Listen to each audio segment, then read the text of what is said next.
Panauhing Pandangal, Punong Lalawigan Francisco Gabriel Abeng Remulla at sasamahan ni na Punong Bayan Cynthia G. Aguinaldo ng Kawit, Cavite at ng Deputy Commander ng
Basbasan mo po ang aming mga pinuno, mga lingkod bayan, mga manggagawa, mga pamilya at bawat mamamayang Pilipino.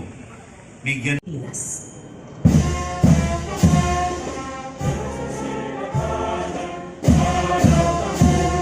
sa dibdib mo'y buhay, upang hinilang, kuya ka nang magitin, sa malulupi, di ka pasisigil, sa dagat at bundok, sa siway at sa langit mong lupa, ay ilagang tula at awit sa paglayang minamahal, ang isa't ng watawat mo'y tagumpay na naniningil, ang bituin at araw ng kayang pangay pag-ibig, luan ang araw ng marami sa sinta, ay langit sa akin mo, ang ligaya ng pagkay malapit, sa mga bayan dahil sa'yo.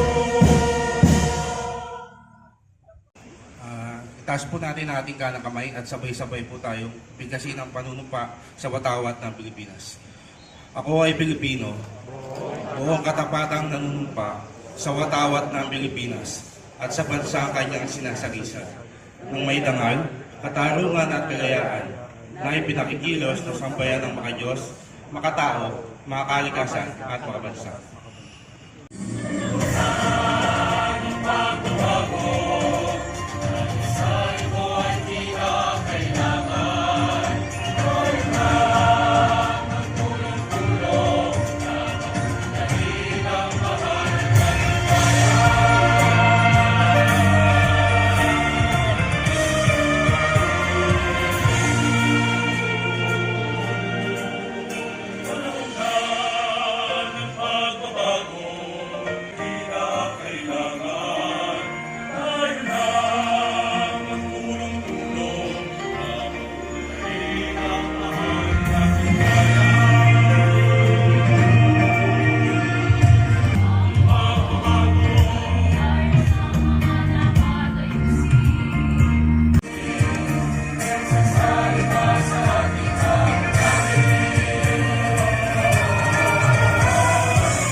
Magandang umaga po at maligayang araw ng kalayaan po sa ating lahat.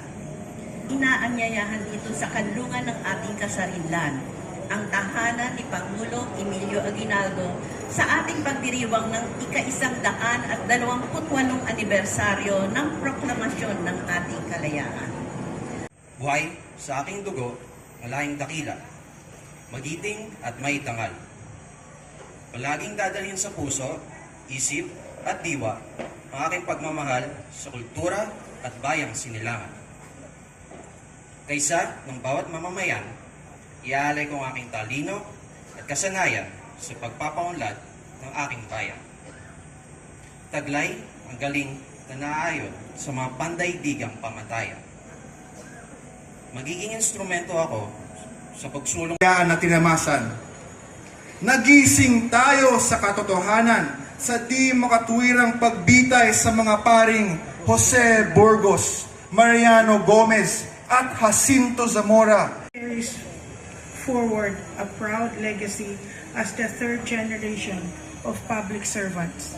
He is a proud graduate of the University of the Philippines, Diliman, earning a bachelor's degree in public administration and sa ating mga kasama sa paglilingkod bayan at opisyal ng pamahalaan, sa pagunguna ng National Historical Commission of the Philippines at mga minamahal kong kapwa Caviteño at Pilipino na naririto ngayon. Isang mapagpalang araw po, isang mapagpalang araw.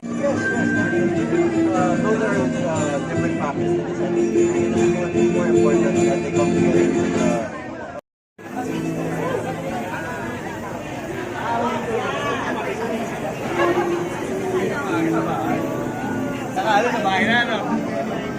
Ginawa namin.